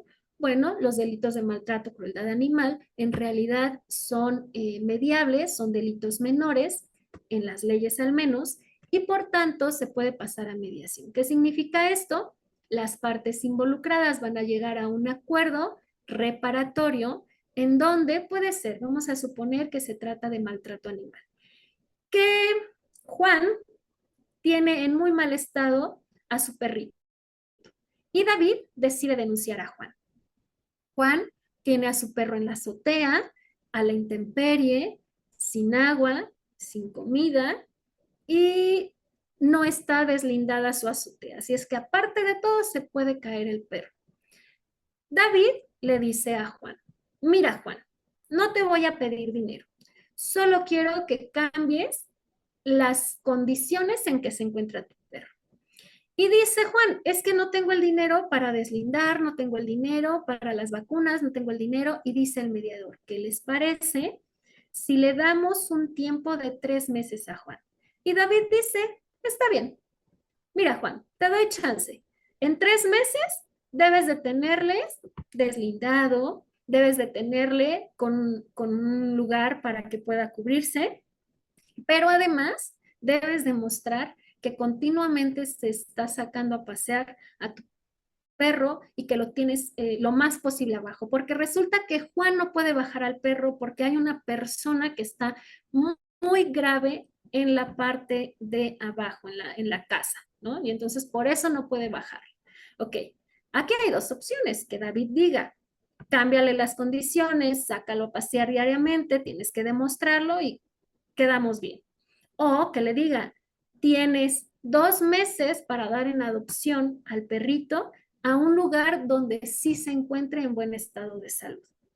Esas son opciones, simplemente es un imaginando, ¿no? Es un suponer. Vamos a suponer que dice Juan, no quiero nada. Es más, ya no quiero hacer ninguna mediación. Nadie puede obligar ni a Juan ni a David a llevar una mediación. Y entonces se va a juicio oral. Diferente supuesto. Vamos a imaginar que envenenaron a un perrito. Y como el envenenamiento es con dolo, no puede pasar a mediación porque la mediación no admite delitos dolosos. Entonces se salta directo hasta el juicio oral. Importante entender que todo esto, todas las investigaciones que se llevan hablando de lo penal son multidisciplinarias. Estas investigaciones son multidisciplinarias. El Ministerio Público será quien lleve la batuta de la investigación y será quien dirija a todo el personal. En algún momento, Policía de Investigación puede apoyarse con los diferentes peritos para realizar sus propias investigaciones, pero con conocimiento y anuencia de Ministerio Público. Y aquí es donde se apoya pues de la veterinaria forense, que es una rama de la medicina veterinaria que va a apoyar en diferentes ramas jurídicas, principalmente la mercantil, la civil y la penal. ¿Cómo lo va a hacer? Bueno, va a coadyuvar con la Procuración de Justicia en cualquier presunto hecho delictuoso donde se encuentren involucrados animales no humanos, ya sea de forma activa o de forma pasiva, aportando evidencia física, química, biológica o incluso comportamental. ¿Cuándo va a ser de forma activa? Cuando los animales sean quienes agredan o ataquen o provoquen algún daño sobre la población. ¿Cuándo va a ser de forma pasiva el animal no humano? Cuando sobre él sea que se ejerce alguna acción. Por ejemplo, maltrato, crueldad animal. Como es una ciencia forense, pues no nada más debe tener los conocimientos médico-veterinarios, sino también los conocimientos básicos en criminología y criminalística, así como también debe conocer el marco jurídico que va a guiar y justificar las actuaciones que realice y va a tener pues una estrecha interrelación con diferentes ciencias forenses. Ya vimos que es multidisciplinario este asunto. Algunas de las herramientas y técnicas forenses que se apoya la medicina veterinaria forense, pues va a ser el análisis del entorno, exploración física, la necropsia, el análisis de comportamiento de los animales o incluso en ocasiones a partir de datos de prueba. Si ustedes se fijan, todas estas herramientas finalmente, cuando decimos análisis de entorno, nos llevan o nos regresan a estos dominios que hablábamos de cuáles acciones están realizando los dueños de los animales, los cuidadores, los tutores sobre el entorno de los animales, ¿no? Entonces tengo que analizar el entorno y siempre, siempre considerando de qué especie se está hablando. No va a ser igual una especie no convencional de un perro, un gato o incluso de animales de producción. Este análisis de entorno, entonces, lo voy a usar completamente, con pleno conocimiento de qué animal estoy tratando. La exploración física, por supuesto que debo de saber los tipos de lesiones que se pueden presentar, pero además estas lesiones las tengo que diferenciar entre lesiones generadas por un humano, lesiones que pueden ser autoinfligidas y lesiones que pueden provenir más bien de una afectación hablando de enfermedades. Por ejemplo, tengo que diferenciar si se trata de una afectación dermatológica o si se trata de una afectación producida por el humano. Los estudios de necropsia, pues también voy a realizar estudios directamente con los cadáveres cuando se trata de un fallecimiento de algún animal. Y debo de poder determinar en este cadáver qué es lo que presentaba, cuál fue la causa de muerte. Eso es lo que debo de poder determinar. Un análisis de comportamiento, pues si nos acordamos nuevamente, las directrices de bienestar animal unidas con esta parte de los dominios, vamos a analizar pues el comportamiento de los animales. Si se trata de un maltrato físico, si se trata de un maltrato psíquico o si hay ambos tipos de maltrato. Los análisis de datos de prueba pues van a ser a partir de lo que me proporcionen los médicos tratantes, porque en su momento puede ser que a mí ya me llegue un caso en donde los animales ya han sido tratados clínicamente. Ojo, muy importante diferenciar. No es lo mismo hablar clínicamente que forense. El clínico es el que va a dar un tratamiento y una continuidad de acuerdo a una afectación que presente el animal. El forense va a determinar qué tipo de afectación hay y si entra o encuadra con los delitos que se encuentran estipulados dentro de los códigos penales o de las leyes federales. ¿Cuáles van a ser los retos y desafíos de la medicina veterinaria forense hablando de la protección a los animales y del bienestar animal? Primero que nada, pues los recursos humanos y financieros. La cantidad de personal con que se cuenta es muy poca. La cantidad de gente preparada en el ámbito de la veterinaria forense es muy poca y muchas veces se hace uso de esta parte de médicos clínicos, de estos médicos clínicos que desgraciadamente pues no va a ser igual. Ya vimos que hay diferencias entre lo clínico y lo forense, empezando por los conocimientos de las leyes y qué es lo que nos va a justificar cada una de las actuaciones, cómo deben de ser, porque además llevan una metodología. Pero no nada más eso, también los financieros, porque los financieros, estos se van a ver muy de la mano con el punto 3, que es análisis de pruebas y laboratorios. Desgraciadamente, la cantidad o la economía no ha permitido a las diferentes fiscalías que puedan tener tanto buena cantidad de recursos humanos por falta de economía y no cuenta con los análisis de pruebas o los laboratorios específicos para poder realizar estas pruebas. Tanto no se tienen laboratorios como cuando en algunos momentos sí se tienen, no se tiene los insumos para estas pruebas o para estos análisis. Número 2, lugar de intervención. Es importante recordar que nosotros vamos a tener todas las especies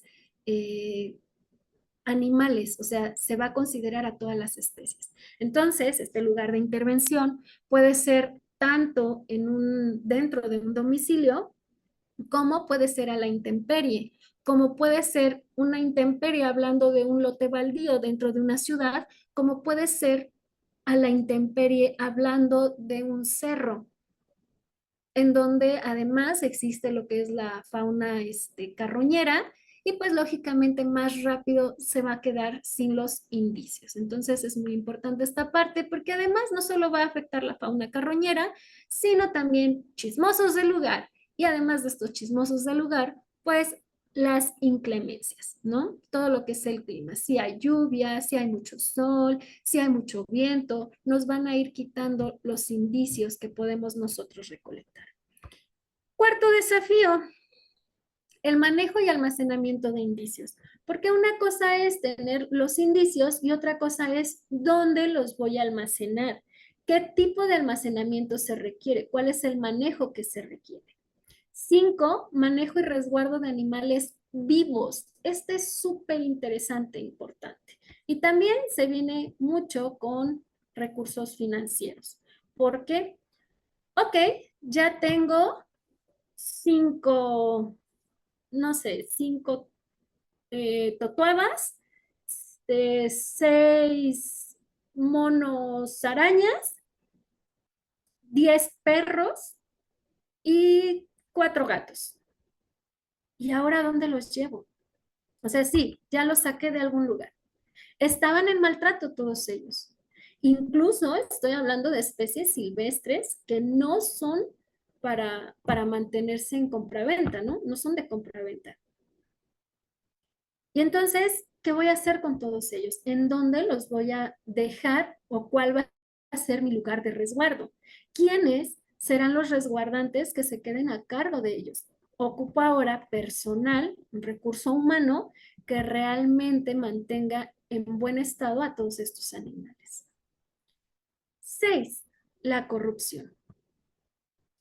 Esta corrupción, ¿cómo nos va a afectar todo lo demás? Porque desgraciadamente desde la corrupción se ven afectados los recursos financieros, que por tanto van a afectar los recursos humanos, los análisis de prueba y laboratorios con los que no se cuentan, así como los lugares para resguardar a los animales. Y por si fuera poco, esta corrupción aparte me indica que ya no fueron 6 totuabas, sino que fueron solamente 3, que ya no fueron 6 monos arañas o 5 monos arañas, sino que solamente fueron 2. Ya no fueron 10 perros, sino fueron 2, porque además eran de buena raza. Esta corrupción me va a afectar realmente en todo. ¿Y por qué digo en todo? Porque incluso manejo y almacenamiento de indicios, por supuesto que se va a ver afectado por la corrupción. Aunque para eso, y afortunadamente, existe lo que son las cadenas de custodia, que es, en otras palabras, esta acta de nacimiento de los indicios que estoy encontrando y que, bueno, me permiten saber a manos de quién han pasado esos indicios. En teoría, ¿no? Pero bueno, sabemos cómo es la corrupción. Y la principal, que yo creo que es lo que se mega ocupa, este es el desafío principal y que yo llevo 8 años peleando por él. Se requiere especialidad y capacitación para este recurso humano. Se requiere ya la especialidad de veterinaria forense, porque finalmente esto que vimos el día de hoy pues es una embarradita de lo que es bienestar y protección a los animales que está en manos, cuando estamos hablando ya de delitos, está en manos de este especialista. Por eso surgió la veterinaria forense, porque se requería de un especialista que le dijera al juez qué estaba sucediendo con estos animales, si se encontraban o no en maltrato y por qué. Entonces, esto creo yo que nos va a ayudar muchísimo para poder mejorar, porque actualmente, les digo, desgraciadamente, como no hay suficiente recurso humano especializado, capacitado, pues se toma de otros médicos que tienen las ganas, el ímpetu, que quieren ayudar a los animales, pero que no se encuentran especializados y capacitados, razón por la cual se caen un montón de casos y entonces pues se ve afectado todo lo que va de avance en la protección y bienestar de los animales.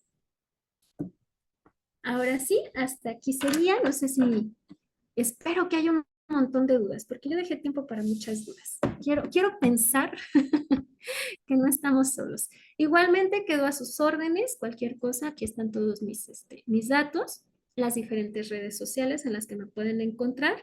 Y bueno, nuevamente agradecer a la universidad y a Proplan por permitirme participar con ustedes. Entonces, Muchísimas gracias, doctora. Sí, sí tenemos preguntas. Ahorita se bueno, las empiezo a pasar excelente. para que vea que no estaba sola. Eso. Siempre es un poco esotérico el asunto así. Bueno, am, dice, en el caso de una explotación cárnica en una empresa en la que hubiera un trabajador en particular que maltratara fuerte y frecuentemente a los animales, siendo pues crueldad, la sanción pertinente debiera ser hacia esa persona o hacia la empresa responsable.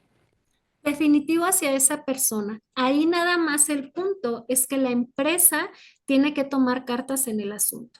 Volvemos desgraciadamente a la parte de la corrupción, pero lo ideal es que la empresa misma sea la que se haga cargo. Y de hecho, algo que yo estoy sugiriendo muchísimo justo con rastros, centros caninos, incluso criaderos, refugios, es que se debe de llevar por parte del personal que se encuentra laborando, se debe de llevar una capacitación precisamente para que sepan todas complicaciones en las que se meterían en caso de esto, pero definitivamente va en contra de la persona que está realizando la acción y la empresa debe hacer algo por esto. ¿Cómo es la forma regularmente para que sí lo hagan?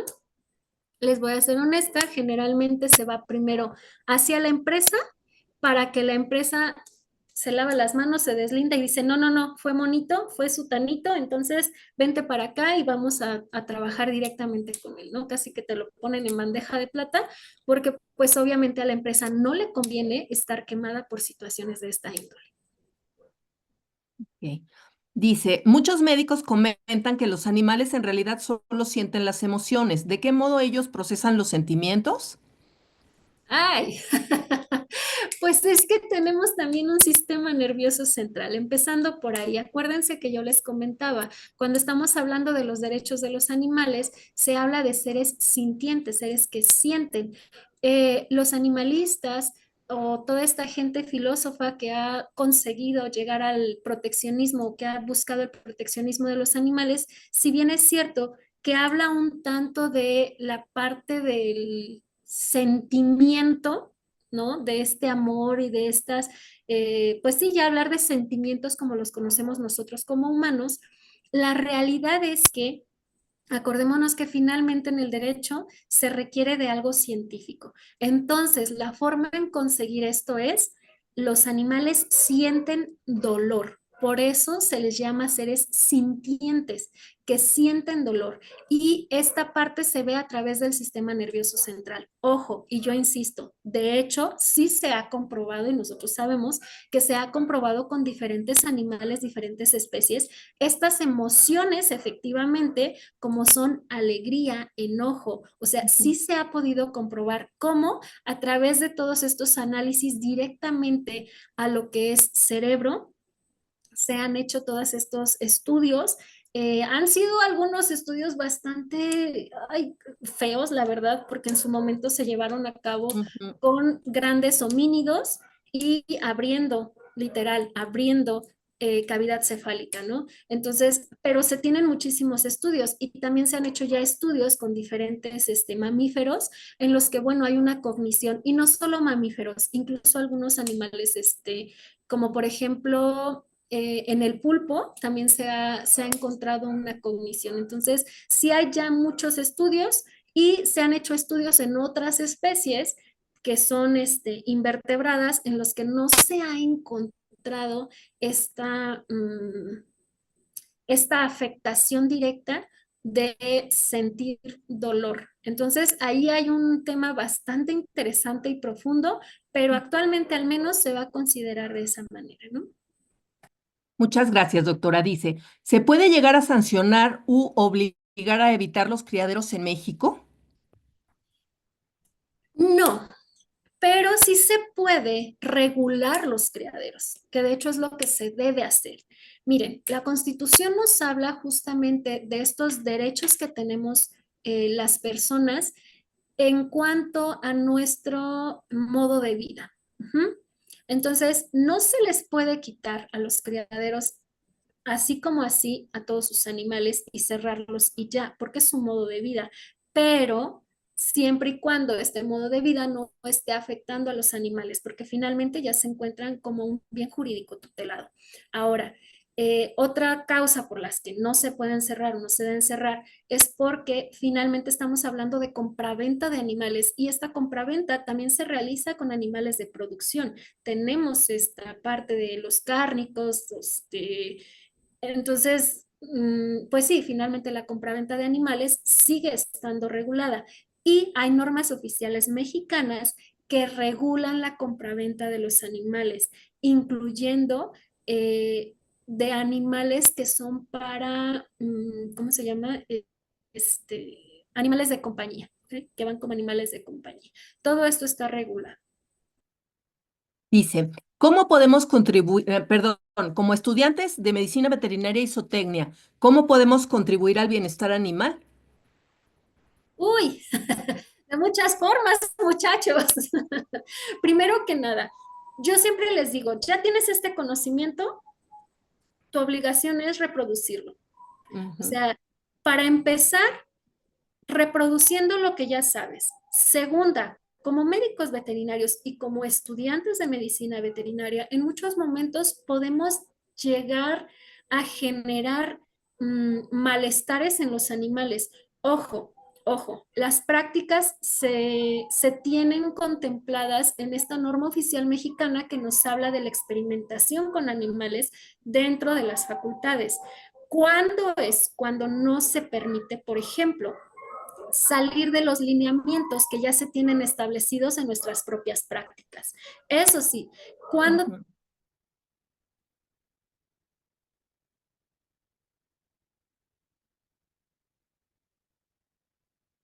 Algo pasó, doctora, porque ya no se escucha.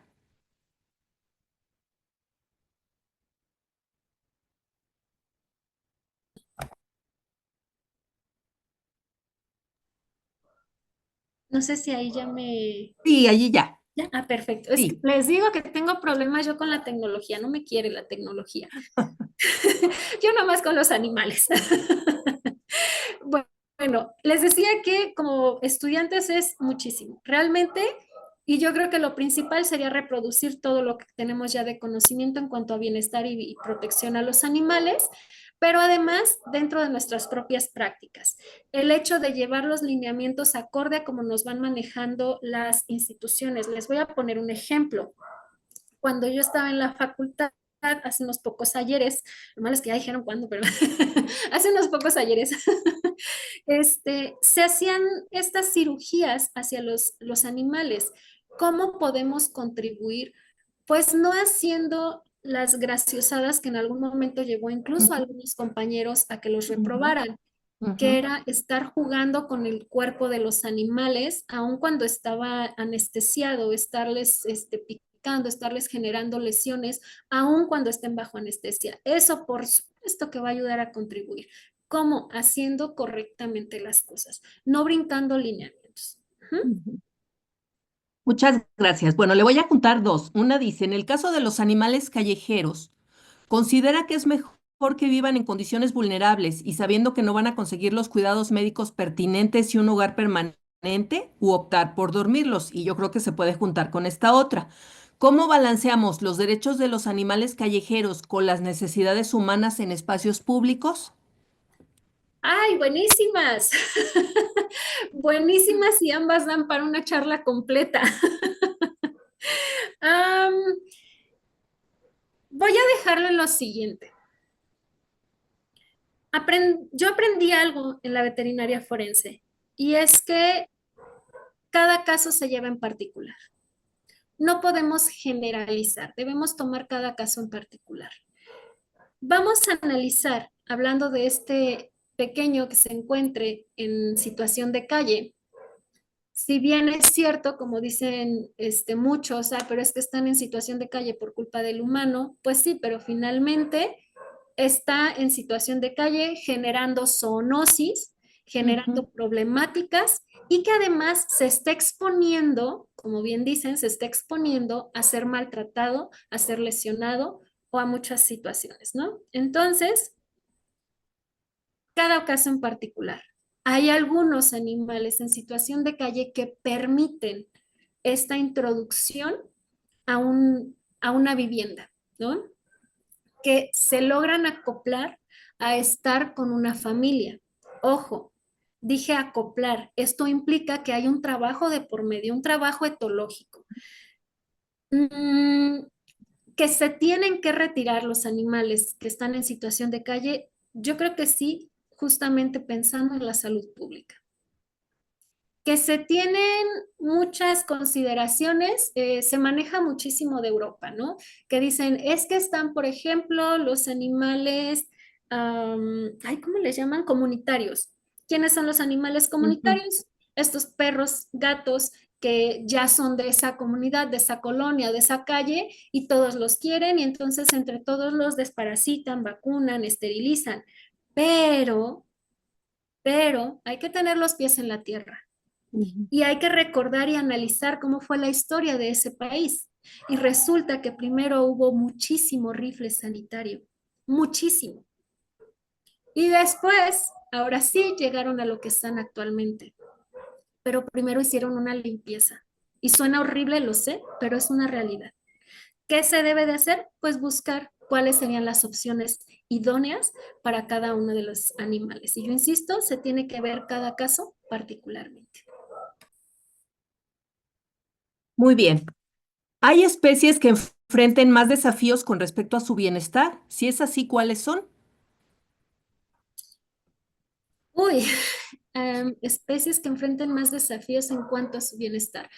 Yo creo que están a la par. Más bien lo que hay es mayor cantidad de denuncias. O sea, que la gente denuncie mayor cantidad en perros y gatos, pero realmente de que se vea comprometido su bienestar, todas las que tenemos dentro de este sistema nuestro, ¿no? Del sistema del humano.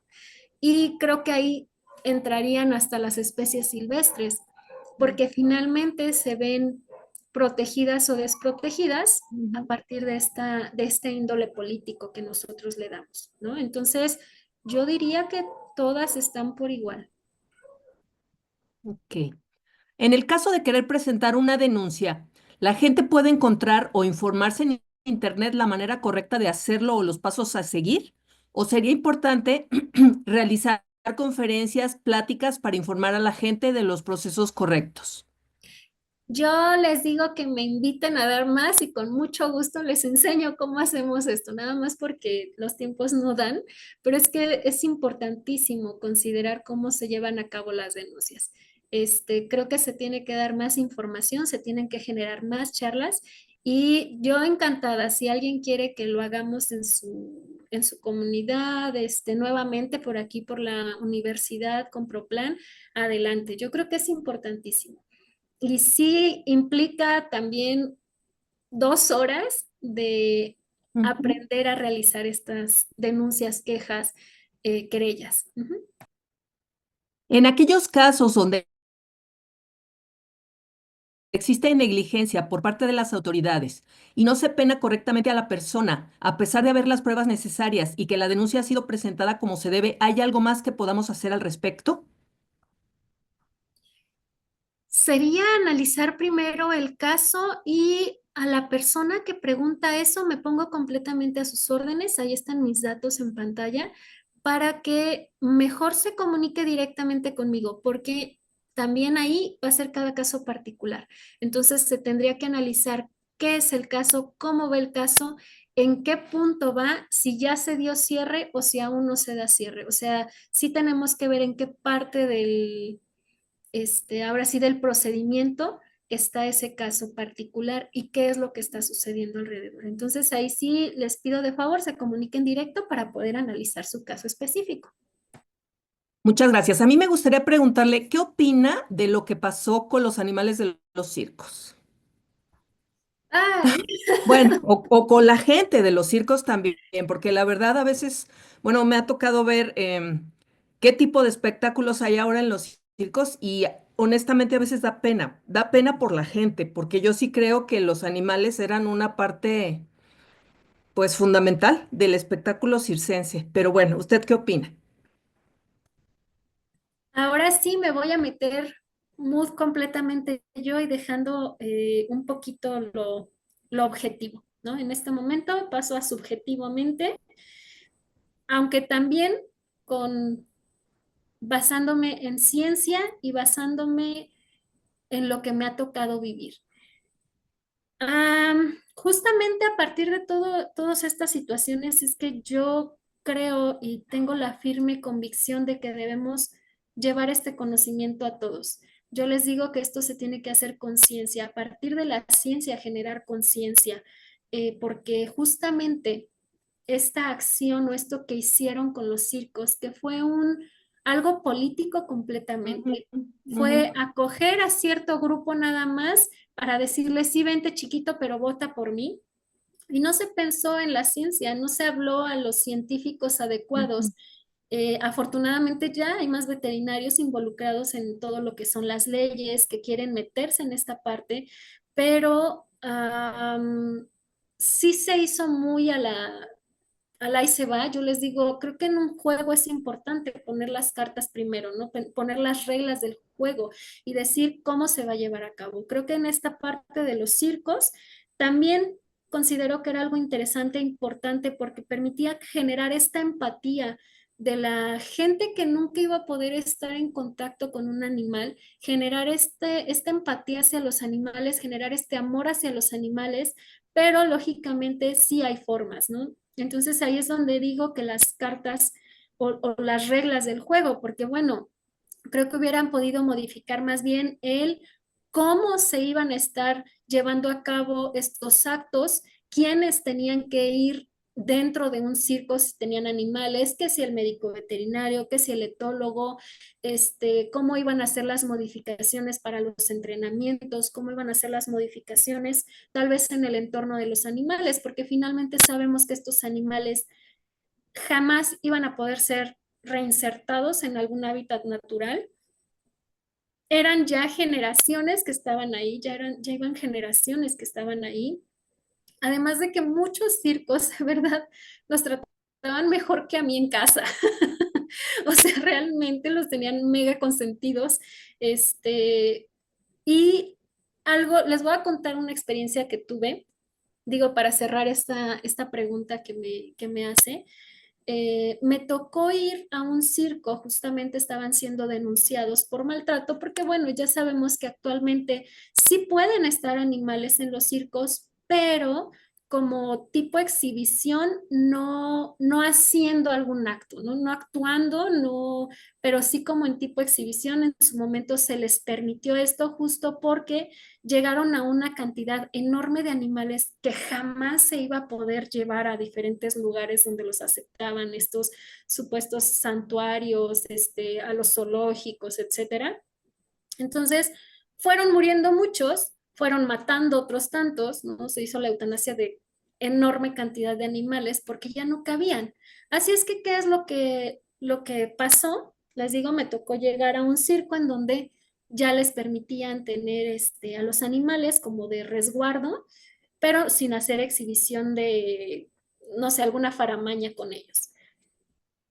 Y me platican ellos, y de verdad es bien bonito porque, bueno, en todo esto de lo forense te vas enseñando a entender y a generar, de por sí soy empática, entonces se genera todavía más, entiendes las emociones de la gente y se ve y se sabe cuando alguien como que te está mintiendo, cuando algo no cuadra, ¿no? Entonces en esa ocasión empezamos a platicar de otras cosas y de repente sale de estos puntos donde les quitan a los animales y en verdad con lágrimas en los ojos me decía el cuidador, me decía, nuestra elefanta se murió.